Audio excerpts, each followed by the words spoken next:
الحمد للہ وسلام علی عبادہ الذین اصطفیٰ خصوصاً علی سید الرسل وخاتم الانبیاء وعلی آلہ الاتقیاء واصحاب الاصفیاء اما بعد فاعوذ باللہ من الشیطان الرجیم بسم اللہ الرحمن الرحیم وَإِذْ قَالَ رَبُّكَ لِلْمَلَائِكَةِ إِنِّي جَاعِلٌ فِي الْأَرْضِ خَلِيفَةً صدق اللہ مولانا العظیم۔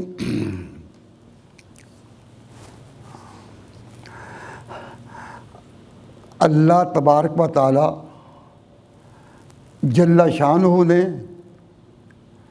انسان کو کیا فطرت سکھلائی ہے، اس کے لیے کیا فطرت بنائی ہے، اس کے لیے ایک اصول سامنے رکھیں، بات سمجھنی انشاءاللہ آسان ہو جائے گی۔ اللہ تبارک و تعالی جل شانہ نے جب تخلیق آدم کا ارادہ فرمایا تو فرشتوں کو اللہ تعالیٰ نے اطلاع دی، خبر دی، اپنے ارادہ پر مطلع کیا۔ اللہ تعالیٰ فرماتے ہیں یاد کرو اس وقت کو، یا اس وقت کو اپنے تصور کی دنیا میں سامنے لاؤ۔ اذ قال ربک، جب پروردگار نے کہا تھا للملائکہ، فرشتوں کو، انی جاعل فی الارض خلیفہ، کہ میں زمین میں اپنا ماتحت بنانے والا ہوں، خلیفہ بنانے والا۔ انی جاعل، میں بنانے والا ہوں، فی الارض، زمین میں، خلیفہ، ایک اپنا خلیفہ، ایک نائب۔ خلیفہ کا معنی جو ماتحت ہو۔ تو اللہ تبارک و تعالی جل شانہ نے ہم سب کے باپ حضرت آدم علیہ السلام، ہم آدم علیہ السلام کی اولاد ہیں، تو ہمارے باپ کو اللہ تعالیٰ نے جب پیدا کرنے کا ارادہ فرمایا تو اس کا نام رکھا، اس کو عنوان دیا، اس کا تعارف کرایا ماتحتی کا۔ خلیفہ کا معنی ہوتا ہے کہ کسی دوسرے کے ماتحت ہو کر چلے۔ خلیفہ کا معنی ہے ماتحت ہو کر چلنا، نائب ہو کر چلنا۔ تو آدم علیہ السلام کا پہلا تعارف، یعنی فرسٹ انٹروڈکشن آف آدم علیہ السلام، when اللہ تبارک و تعالی intended to create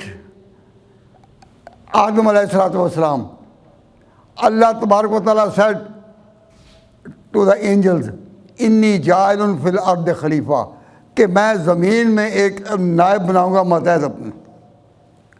تو ہمارے باپ آدم علیہ السلام کو اللہ تعالیٰ نے فطرت کیا دی؟ کیا فطرت دی؟ ماتحتی کی۔ جب تک ہم اپنے آپ کو یہ نہ سمجھیں کہ ہم ماتحت ہیں، اس وقت تک ہم آدم کی صحیح اولاد کہلانے کے بھی حقدار نہیں۔ کیوں؟ ہمارے باپ کو اللہ تبارک و تعالیٰ نے ماتحتی سکھائی یا کھلی آزادی کہ کسی کو ماننا نہیں؟ دو ہی زندگی کے تصور ہیں کہ کسی کو ماننا ہی نہیں بڑا، اور ایک یہ کہ ہمیں ماتحت رہنا ہے۔ تو اللہ تعالیٰ نے جب آدم علیہ السلام کو تخلیق بخشی تو فرشتوں کو آدم کے بارے میں کیا انٹروڈکشن دیا، کیا بتایا؟ فرمایا کہ میں ایسی مخلوق بنا رہا ہوں جو میری ماتحتی میں چلے۔ تو اللہ تعالیٰ نے ابتدا میں ہی آپ کے باپ کو، ابتدا میں ہی حضرت آدم کو اللہ تعالیٰ نے ماتحتی کا نام دیا۔ تو یاد رکھو انسان ہے ہی جو ماتحتی میں رہے، اور جس نے کہا نہیں، انسان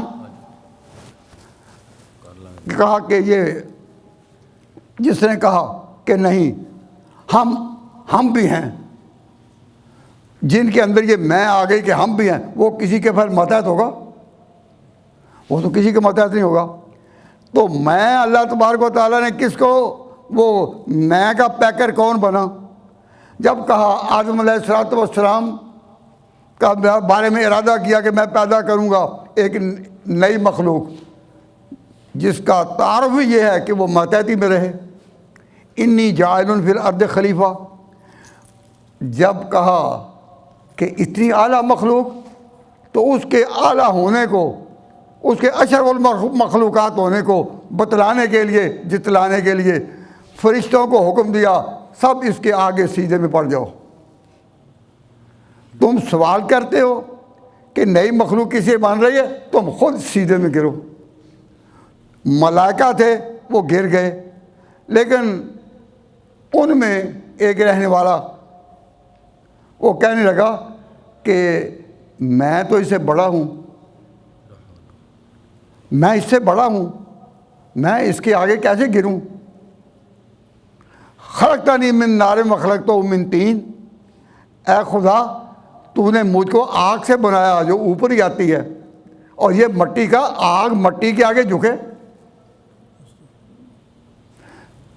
میں اس سے اعلیٰ ہوں، خیر منہ۔ تو جب کہا کہ میں اس سے بہتر ہوں، تو آپ ہی بتائیں کہ میں سب سے پہلے کس کے ذہن میں آئی، کس کے تصور میں آئی، کس کے دعویٰ میں آئی؟ بولیے۔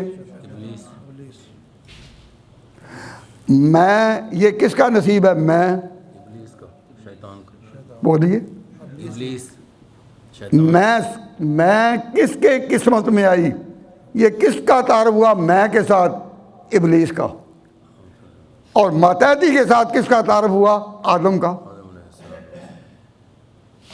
تو انسان کی تعریف، ہمارے باپ آدم کی تعریف، نوع انسانی کا تعارف بھی ماتحتی میں ہے، اور جس انسان میں یا جن انسانوں میں ماتحتی کا تصور اٹھتا جا رہا ہے، ہم ماتحتی، ہم آزاد ہیں، ہم آزاد ہیں، فری ہیں، فری ہیں، فری ول کا نعرہ نکالنے والے میدان میں آ گئے کہ جو چاہیں ہم سوچ سکتے ہیں، جو چاہیں کر سکتے ہیں۔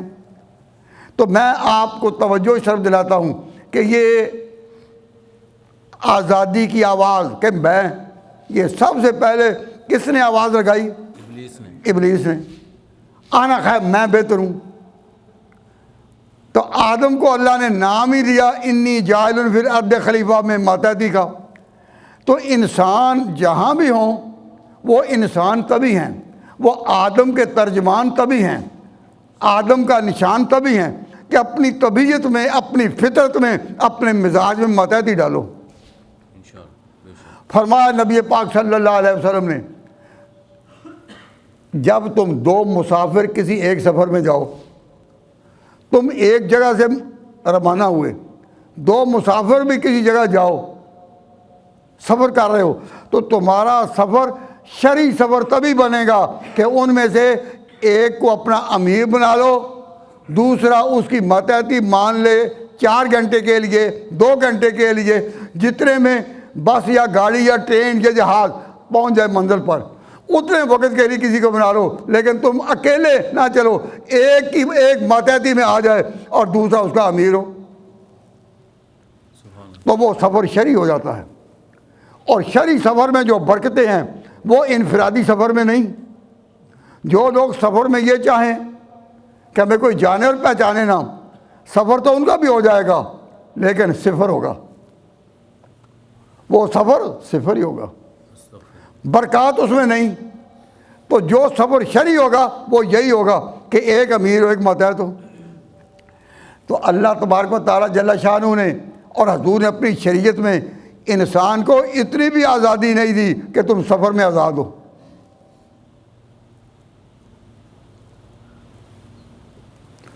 یہ دعوت کے کام کے لیے جب کبھی جماعتیں نکلتی ہیں تو آپ نے دیکھا ہوگا کہ جماعت میں ایک امیر ہوتا ہے، کیا آزاد ہوتی ہیں؟ امیر ہوتا ہے، بھائی آزاد ہوتی ہے یا ایک ہوتا ہے؟ امیر ہوتا ہے۔ اور آپ نے یہ عبادت کیا ہے؟ ایک رشتہ ہے بندے کا خدا کے ساتھ، لیکن عبادت جیسے کام میں بھی کہا کہ جب تم نماز کے لیے ہو تو پھر بھی ایک امام ہو۔ عبادت اپنے طور پر بھی ہو سکتی تھی، اکیلے بھی سیدھے میں گر سکتے تھے، لیکن کہا نہیں ایک امام ہو۔ تو اسلام وہ مزاج دیتا ہے کہ جب اکیلا پن ختم، تم نے اکیلا پن نہیں، اکیلے کی میں کی آواز کس کی ہے؟ شیطان کی، ابلیس کی۔ اور متحدی کا مزاج اور متحدی کی فطرت کس کی ہے؟ آدم علیہ السلام، آدم کی۔ تو اللہ تبارک و تعالیٰ نے ایک قصور ہوا آدم سے کہ اللہ نے کہا اس درخت کے قریب نہیں جانا اور وہ چلے گئے، اور ایک قصور ہوا ابلیس سے، اللہ نے کہا سیدھا کرو آدم کو، اس نے کہا نہیں کرنا۔ قصور دونوں سے ہوا۔ اللہ تعالیٰ نے جب آدم کو کہا کہ میں نے جو تمہیں روکا تھا کہ درخت کے قریب نہیں جانا، تو آدم نے کوئی حجت نہیں پیش کی، کوئی دلیل پیش نہیں کی، کوئی اپنی غلط فہمی کوئی پیش نہیں کی۔ ربنا ظلمنا انفسنا وان لم تغفر لنا وترحمنا، اے اللہ مجھ سے زیادتی، ہم سے زیادتی ہوئی، معاف فرما، معاف۔ حضرت آدم علیہ السلام نے اپنی میں کو قائم رکھنے کے لیے، اپنے آپ پر پردہ ڈالنے کے لیے، اپنی نمائندگی کرنے کے لیے، اپنا وقار، کوئی بات، اے آدم کیا میں نے نہیں کہا تھا کہ درخت کے قریب نہیں جانا؟ تو آدم علیہ السلام فوراً جو ربنا ظلمنا انفسنا وان لم تغفر لنا۔ اور جب ابلیس کو کہا کہ میں نے کہا تھا سیدھا کرنا، تو نے سیدھا کیوں نہیں کیا؟ اس نے کہا نا خیر منہ، میں سے بہتر ہوں۔ تو میں کی آواز کہاں سے اٹھی؟ ابلیس سے۔ اور ماتحتی کی آواز کہاں سے اٹھی؟ تو انسان کو، نسل آدم کو، بنی نوع انسان کو یہ مزاج دیا گیا کہ تم ماتحتی سیکھو، یہ اکڑ اپنے، ہم آزاد ہیں، جو چاہیں کریں۔ ان ملکوں میں ایک عام آواز لگتی ہے کہ ہم آزاد ہیں، یہاں پوری انسانی آزادی ہے۔ اس نعرے میں گم ہو کر ہم آدم سے نکل کر کہاں جا رہے ہیں؟ ابلیس کے ساتھ۔ تو آدم علیہ السلام سے جو کمزوری، جو غلطی ہوئی، جو ان سے صاف ہوا، جب کہا گیا تو انہوں نے کوئی میں کی ہے؟ تو کسی نے آدم علیہ السلام کی طرف سے اس مضمون کو اس طرح ادا کیا تھا کہ اے اللہ، میں تیرے حضور میں اپنے اوپر زیادتی کر بیٹھا، تو معاف فرما۔ تو میری افتادگی بھی میرے حق میں اس کی رحمت تھی، میں جو گر پڑا، میری افتادگی بھی میں غلطی ہو گئی، صاف ہو گیا، میں نے پھر معافی مانگی، میری افتادگی بھی میرے حق میں اس کی رحمت تھی کہ گرتے گرتے بھی میں نے لیا دامن تھام اس کا۔ اور ابلیس کا مزاج کیا کہ آنا میں ہوں۔ اب جس قوم نے، جس فرد نے، جس برادری نے، جن انسانوں کے اندر یہ میں ختم نہیں ہوئی، وہ آدم کے مزاج کے ہیں یا ابلیس کے مزاج کے؟ ابلیس کے مزاج۔ تو جس پیغمبر کی شریعت میں یہ تعلیم ہو کہ تم سفر بھی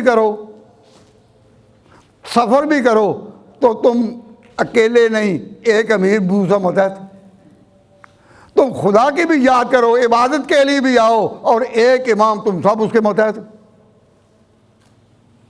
تو انسانوں کو، اولاد آدم کو سبق ہی سکھایا گیا آدم کے پیدا کرنے سے پہلے کہ یہ متحدی والے ہیں، اور جو لوگ اپنے معاشرے میں اس طرح گھومیں، ہم آزاد ہیں، ہم کہتے ہیں، یا کہ میں کہتا ہوں، جو اس مزاج کے ہوں ان کا آدم سے رشتہ نہیں، ان کا رشتہ پھر ابلیس سے ہوگا۔ تو حضرت صلی اللہ علیہ وسلم کا اور صحابہ کرام کا ایک عمل میں آپ کے سامنے پیش کرتا ہوں کہ ہر ملک اپنی جگہ انڈیپینڈنٹ، اور آج کہا جاتا ہے کہ جی ہر ملک کو اپنے دائرہ میں آزادی ہے، ہر ملک کی ایک اپنی حدود ہیں، ہر ملک کو اپنی جگہ آزادی ہے، لیکن نبی پاک نے اور صحابہ نے جب اللہ تعالیٰ نے انہیں دین قائم کرنا کا موقع دیا، جب ان پر دین اللہ تعالیٰ نے مکمل کیا، تو انہوں نے یہ جغرافیائی حد بندیوں کو توڑ کر ملکوں کو اکٹھا کیا۔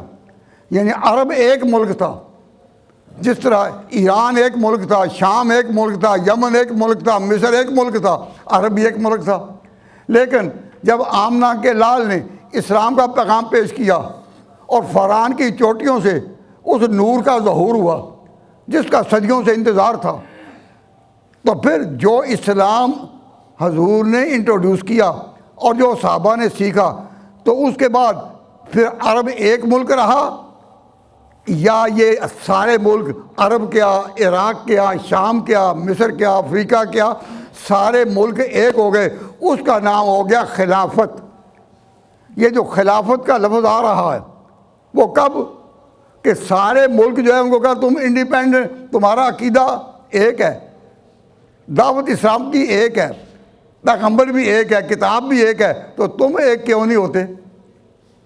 تو یہ سارے ملک بن گئے جیسا صوبے ہیں، اور مدینہ منورہ جو تھا ان کا کیپٹل ہو گیا۔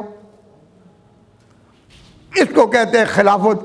خلافت ابوبکر صدیق کی ہو یا عمر کی ہو، یہ ساری اسی بات کے لیے ہے کہ تم انسانوں کو اولاد آدم کو جوڑنے کے لیے ہو، توڑنے کے لیے نہیں۔ لیکن یہ تصور سب سے پہلے کہ تم انڈیپینڈنٹ، تم اپنی جگہ، تم اپنی جگہ، تم اپنی جگہ، یہ تصور شیطانی آواز ہو سکتی ہے، آدم کی آواز نہیں۔ بے شک۔ میں اس طرف توجہ دلاؤں گا کہ اسلام میں یہ تھا کہ اسلام ساری دنیا میں بھی اگر پھیل جائے تو نظام ایک ہوگا، حکومت ایک ہوگی، حکومت ایک ہوگی، خلافت ایک ہوگی۔ آپ نے ایک مشہور بادشاہ کا نام سنا ہوگا، سلطان محمود غزنوی۔ سلطان محمود غزنوی نے جب غزنہ سے آ کر ہندوستان پر 17 حملے کیے اور آخری حملے میں وہ کامیاب ہوا، وہ ہندوستان کا بادشاہ جب بنا تو وہ آیا تھا اپنی قوت پر، جنگیں لڑی اپنی قوت پر، 17 مار کے اس نے سر کیے اپنی قوت پر، اور بادشاہ بن گیا ہندوستان کا۔ لیکن عقیدہ تھا کہ میں آدم کا بیٹا ہوں، تو یہاں سے سفر کر کے وہ بغداد گیا اور جو خلیفہ تھا اس کے ہاتھ پر بیعت کی کہ میں انڈیپینڈنٹ بادشاہ نہیں، نہ ہمارا ملک، گو آپ نے ہندوستان کو دیکھا نہیں، ہندوستان کے ملک میں میں آیا ہوں، اب ہم نے حکومت کی ہے تو میں بیعت کرتا ہوں۔ تو بیعت خلافت کر کے، خلیفہ کی خلافت کا اقرار کر کے وہ ہندوستان میں آیا، اور گویا عملی طور پر ثابت کر دیا کہ کوئی بادشاہ مسلمان اپنے ملک میں فری طور پر نہیں کہ جو چاہے کرے، اور انڈیپینڈنٹ ہو۔ ماتحتی قبول کرنی ہوگی تو آدم کی اولاد ہو، اگر ماتحتی نہیں ہے تو پھر یہ ابلیس کی آواز تھی۔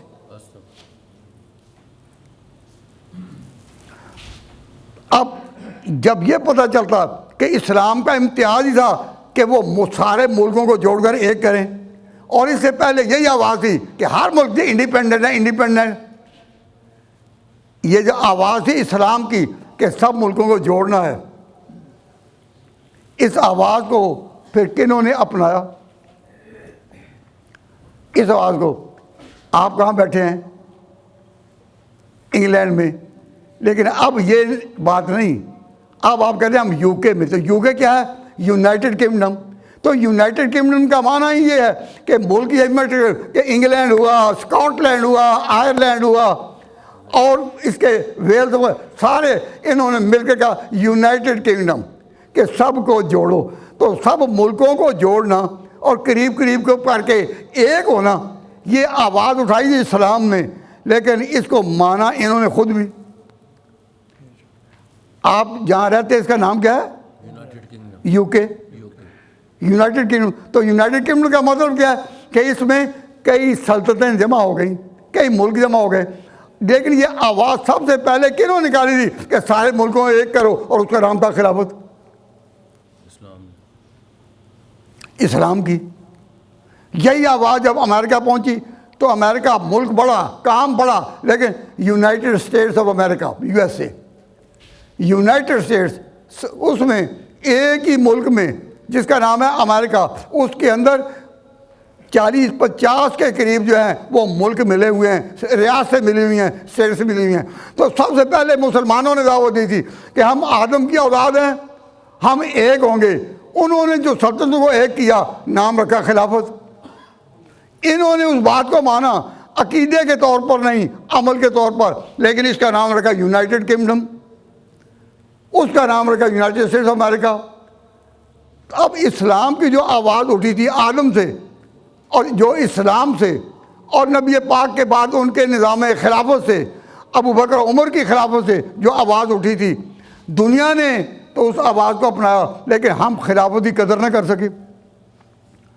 اب آج گلوبی لوگ کہتے ہیں کہ جی مسلمانوں کے ملک اگر سارے مل کر ایک ہو جائیں، بھئی ایک کیسے ہو جائیں؟ ایک تھے، خلافت ایک تھی۔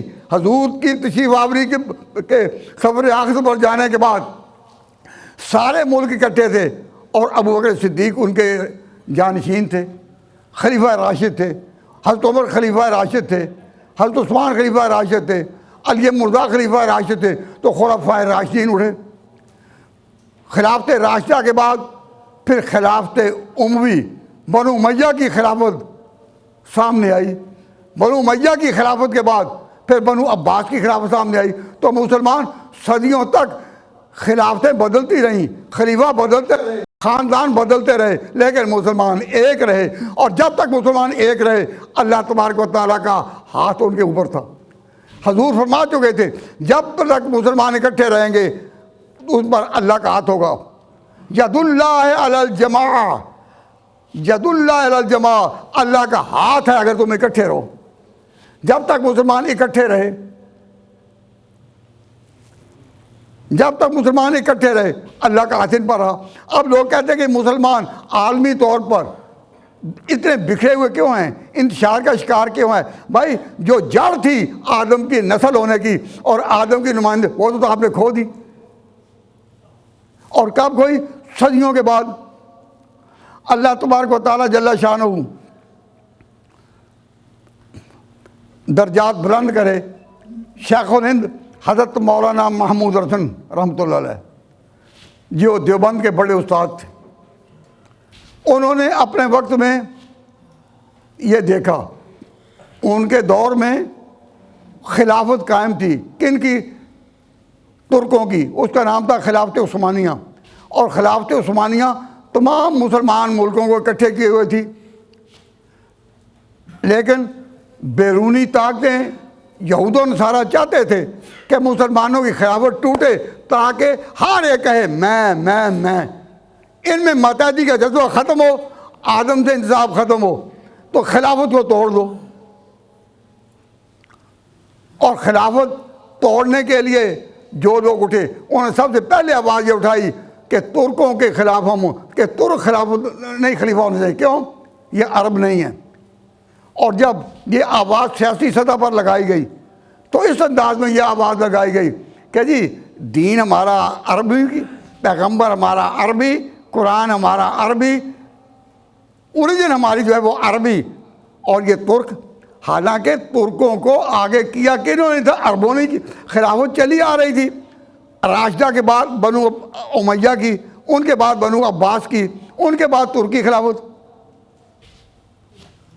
اور ترک جب اٹھے ہیں وسط ترکستان سے، ترک جب نکلے ہیں وسط ترکستان سے، تو بڑی یہ ایسی قوم تھی کہ اس سے قومیں ڈرتی تھیں۔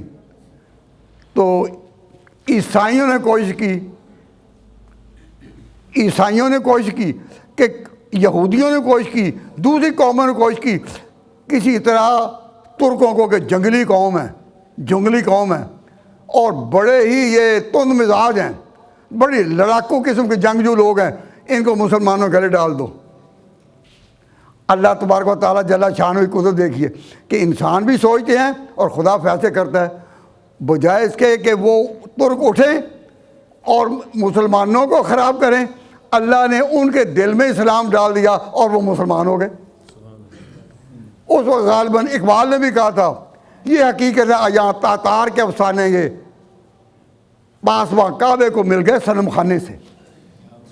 جب مسلمان عالمی قوتیں بہت بڑی اور وہ کمزور ہو رہے تھے، عربوں میں قوت نہ رہی تھی کہ ان کو جوڑ کر لے جاتے، تو پاسباں کعبے کو مل گئے صنم خانے سے، جن کو اٹھایا گیا تھا اس لیے کہ مسلمان قوم کو برباد کریں، اللہ نے ان کو ہی مسلمان کر دیا، تو ترکوں کی خلافت چلتی رہی۔ اب جب یہ آواز اٹھائی گئی اور ہندوستان کو اس کا مرکز بنایا گیا کہ ترک خلافت کے اقدار نہیں، کیوں؟ عرب نہیں ہے، عرب نہیں ہے، قریشی نہیں ہے، کتابیں لکھی گئیں کہ ترکوں کی خلافت ٹھیک نہیں، تو اللہ تعالیٰ نے توفیق عطا فرمائی شیخ الہند مولانا محمود حسن کو، دیوبند کے استاد تھے، وہ خلافت کی حمایت کے لیے اٹھے اور انہوں نے کابل سے لے کر راسکماری تک ہر جگہ مسلمانوں کو اٹھایا، بیدار کیا کہ اپنی خلافت سنبھالو، اگر گر گئی پھر دنیا میں تمہیں کہیں عزت نہیں ملے گی۔ ایک ایک ملک علیحدہ اپنی جگہ کمزور ہوتے جائیں گے، ذلیل ہوتے جائیں گے، لیکن خلافت کو بچاؤ۔ شیخ الہند رحمۃ اللہ علیہ نے اپنی بساط کے مطابق پوری لڑائی لڑی، لیکن کامیابی اور ناکامی خدا کے ہاتھ میں ہے۔ جب خلافت ٹوٹ گئی اور اس ٹوٹنے کا مرکز کہاں بنایا گیا؟ عرب کو۔ عربوں کو کہا گیا کہ یہ تو عرب نہیں، یہ کیوں؟ تم آگے آؤ۔ تو جو نادان تھے وہ آگے آئے، لیکن وہ اقتدار تو ترکوں سے چھین لیا، لیکن خلافت تو قائم نہ ہو سکی۔ اس وقت بھی اقبال نے کہا تھا تا خلافت کی بنا دنیا میں ہو پھر استوار، تا خلافت کی بنا دنیا میں ہو پھر استوار، لا کہیں سے ڈھونڈ کر اسلاف کا قلب و جگر۔ وہ شیخ الہند محمود حسن والا قلب و جگر کہاں ہو جو خلافت کے لیے تڑپتے رہے؟ اور شیخ الہند رحمۃ اللہ تو اقبال نے گواہی دی، لا کہیں سے ڈھونڈ کر اسلاف کا قلب۔ اب خلافت کا وہ عنوان ہے اور خلافت کا وہ موضوع ہے کہ جس کے لیے مسلمانوں کی تاریخ آدم سے چلی تھی۔ محرم کے دنوں میں جب ہم یہ کہتے ہیں کہ جی حضرت حسین رضی اللہ تعالیٰ عنہ میدان میں آئے، تو کس لیے آئے؟ وہ آئے تھے اس لیے آئے تھے کہ خلافت کا نظام باقی رہے۔ کس طرح انہوں نے خلافت حقہ قائم کرنے کے لیے ایک قربانی دی۔ میں ایک بات کہہ کر بات ختم کروں گا، آج کل وقت تھوڑا اس لیے میں معذرت چاہتا ہوں، ایک ہی بات کر دوں کہ حضرت حسین رضی اللہ تعالیٰ عنہ نے دنیا کو بتایا کہ دو طرفہ پالیسی نہیں ہوتی کہ اوپر سے کہیں اور اندر سے کہیں، اوپر سے کسی طرف ہوں اور اندر سے کسی طرف ہوں۔ اس کو کیا کہتے ہیں؟ دوگلا پن، اس کو کہتے ہیں دو رخی پالیسی۔ تو ایک مسئلہ چلا دیا تھا لوگوں نے، یہودیوں نے مسلمانوں میں جب انتشار پھیلایا تو ایک مسئلہ بنا دیا تھا کہ جی حضور صلی اللہ علیہ وسلم کے صحیح جانشین تو علی تھے، لیکن ام المومنین نے، حضور کی بیوی نے زبردستی اپنے باپ کو آگے کھڑا کر دیا، مصلح امامت پر وہ آ گئے۔ تو حضور تو چاہتے تھے کہ میرے بعد میرے جانشین، میرے سکسیسر خلیفہ علی ہوں، لیکن بیوی نے یہ کیا، یہ غلط پروپیگنڈا۔ تو ان کو سوال کیا گیا کہ اگر حضور نے نہیں یہ چاہا تھا تو جب ابو بکر صدیق بنے تو ان کو، اگر وہ صحیح نہیں تھے، جانشین علی کو ہونا چاہیے تھا، تو پھر علی ان کے خلاف کیوں نہیں اٹھے کہ یہ تو میرا حق ہے، آپ کیوں آئے؟ علی ان کے پیچھے نمازیں پڑھتے رہے، علی نے ان کی خلافت کو قبول کیا، ابو بکر کے بعد پھر عمر کے پیچھے پڑھتے رہے اور ان کو قبول کیا۔ تو مسئلہ بنایا گیا غلط کہ جی دو طرفہ پالیسی اختیار کرنی جائز ہے، دوگلا پن جائز ہے۔ پوچھا کہ اس کا نام کیا ہے؟ ان کا کہ اس کا نام ہے تقیہ۔ تقیہ کا معنی اوپر کچھ اور اندر کچھ۔ یہ جو سلطنتیں پالیسی اختیار کرتی ہیں کہ اوپر سے بڑی طاقتوں کے ساتھ اور اندر سے ادھر، یہ دوگلا پن ایک مسئلہ بنایا گیا، اس کا نام رکھا گیا تقیہ۔ تقیہ کا معنی یہ اوپر سے کچھ اور اندر سے کچھ۔ تو جب کہا گیا کہ اگر ابو بکر عمر کی خلافت غلط تھی تو علی نے مانی کیوں؟ کہ جی تقیہ کر کے مانی، تقیہ کر، اوپر سے کچھ اندر سے کچھ۔ ہمارے محسن حضرت حسین ہیں، حضرت حسین نے کربلا میں قربانی دے کر دنیا کو بتا دیا کہ تقیہ کوئی مسئلہ نہیں. اگر تقیہ جائز ہوتا میں کربلا میں شہادت قبول نہ کرتا، نہ اپنے معصوم بچے علی اصغر کو تیروں کا نشانہ نہ بناتا. میری قربانی کو دیکھو اور تقیہ کا مسئلہ جو ہے بالکل اس کی نفی کرو. تقیہ نہیں، اگر تقیہ ہوتا تو میں حکومت قبول کر لیتا، میں جان کیوں دیتا. تو اہل سنت والجماعت کا یہ جو عقیدہ ہے کہ تقیہ کوئی نہیں، اندر باطن ایک ہونا چاہیے. جن لوگوں کا ظاہر اور باطن سیاہ ہو اندر سے، وہ تو تقیہ کا مسئلہ اختیار کر سکتے ہیں، لیکن اہل سنت والجماعت میں تقیہ کا مسئلہ کوئی نہیں. تو حضرت حسین نے جو قربانی دی، اس لیے کہ ان کی قربانی کیا تھی؟ سب سمجھو اور کہو عقیدہ کہ تقیہ توڑ تھی. حضرت حسین کی قربانی نے تقیہ کا تصور توڑ دیا، اس کا مسئلہ بروڑ دیا اور دنیا کو بتایا اگر تقیہ جائز ہوتا تو میں کرتا. تو یہ جو کہا جاتا ہے کہ ابو بکر عمر کی خلافت غلط تھی، علی کا حق تھا، تو سوال ہے کہ علی نے ان کو کیوں مانا؟ کہ یہ تقیہ کے طور پر مانا. ہم کہتے ہیں کہ کربلا کا واقعہ فیصلہ کرتا ہے. اگر تقیہ جائز تھا تو حسین نے کیوں نہ کیا، اور ناجائز تھا تو علی نے کیوں کیا؟ علی مرضا کا نام لیتے ہو کہ علی ہیں اور کہتے ہو کہ ہم ان کو بڑا مانتے ہیں. تو سوال یہ ہے کہ اگر تقیہ کے طور پر غلط حکمرانوں کو قبول کرنا جائز تھا تو حسین نے کیوں نہ کیا، اور نہیں جائز تھا تو پھر علی نے کیوں کیا؟ تو اس لحاظ سے میں کہتا ہوں کہ اہل سنت والجماعت مسلمانوں، ہمارے محسن سب سے بڑے حضرت حسین ہیں. کیوں؟ انہوں نے ہمارے عقیدے کو، ہمارے مسئلے کو، اور خلافت میں جو ہمارا عقیدہ ہے اس کو برسر عام اپنے خون کے، اپنی جان کی قربانی کے ساتھ، اپنے بچوں کی قربانی کے ساتھ میدان کربلا میں واضح کر دیا کہ اگر میں غلط حکمران کے ہاتھ میں ہاتھ نہیں دے رہا تو میرا باپ تو مجھ سے زیادہ غیرمند تھا، میرا بھائی حسن مجھ سے بڑا تھا. انہوں نے ان کو کیوں قبول کیا؟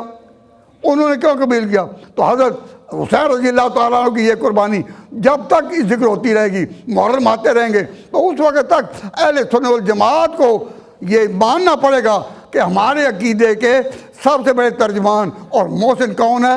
امام حسین. انہوں نے ان کا عمل تقیہ توڑ تھا، اس لیے علی مرضا پر یہ الزام نہیں لیا جا سکتا کہ انہوں نے تقیۃً ان کو قبول کیا تھا. تو میں اس بات پر آپ سے یہ کہتا ہوں کہ اپنے سمجھو حضرت حسین ہمارے محسن ہیں یا نہیں؟ تو آپ محرم کے موقع پر حضرت حسین کی داستان کس طرح انہوں نے شہادت پائی.